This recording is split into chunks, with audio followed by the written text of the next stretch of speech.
താക്കോല് കിട്ടിയിട്ടുണ്ട്, നമുക്ക് വേഗം ഇറങ്ങണം. താക്കോല് തരാൻ അയാൾക്ക് ഒരു മനസ്സുണ്ടായിട്ടില്ല. അയാൾ മീരന്റെ അച്ഛനെ വിളിക്കാന്നെല്ലാം പറഞ്ഞതാ. മീരന്റെ അച്ഛൻ ഫോൺ കൊടുത്തില്ല. എടുക്കാണ്ടിരുന്ന എന്തായാലും നന്നായി എടുത്തിരുന്നു. നിങ്ങൾ എന്തായാലും ഈ താക്കോല് സമ്മതിക്കില്ലായിരുന്നു. റെന്റിന് നോക്കാന്നൊന്നും പറഞ്ഞിട്ടൊന്നും ആളെ സമ്മതിക്കണ്ടായിരുന്നു. ഇവള് മീരന്റെ കൂട്ടുകാരിയാന്നും പിന്നെ എന്തോ സാധനം അവിടെ വീട്ടിലിരിപ്പുണ്ട്, ആയിട്ടുള്ളൊരു ഗിഫ്റ്റ് അവിടെ വെച്ചിട്ടുണ്ടെന്നൊക്കെ പറഞ്ഞോണ്ടൊക്കെയാണ് ഓരോന്നൊക്കെ പറഞ്ഞിട്ടാണ് ഇപ്പൊ കിട്ടിയത്. പോവാ. എടാ നിങ്ങളൊരു പണിയെ പോയി തപ്പിക്കോ. ഞാൻ ഈ ലേബേഴ്സിന്റെ അടുത്ത് എന്തെങ്കിലും കിട്ടുമോ നോക്കാം. എന്റെ സാറാ, നീ വെറുതെ ഒരു പണി ഒപ്പിക്കല്ലേ. അതുകൊണ്ട് സ്മൂത്ത് ആയിട്ട് ഹാൻഡിൽ ചെയ്യും. നമുക്ക്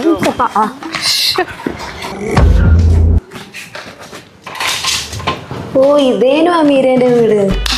ഒരു മേനയില്ലല്ലോ ഇത്. നമ്മളതിന്റെ ഇത് മേടിക്കാൻ വന്നതല്ല. ഇവിടെ നിന്ന് എന്തെങ്കിലും അത് കിട്ടുമോന്നൊന്നും നോക്കണം. വാ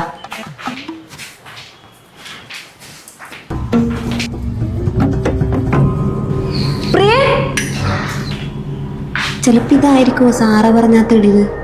ഇതെന്ത് തെളിവ്?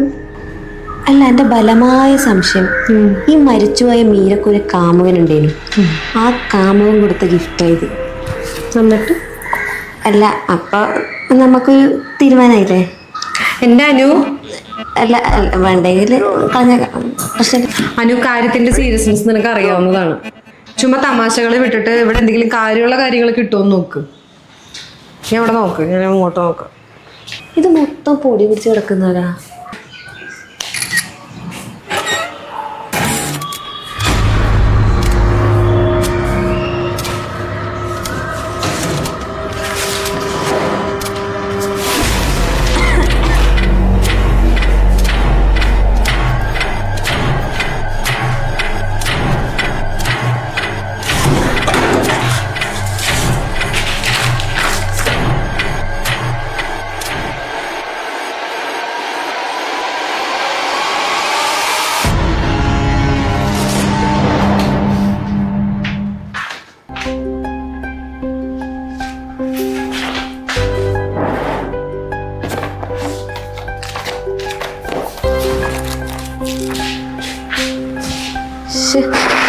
എന്തുകൊണ്ട് കിട്ടാണ്?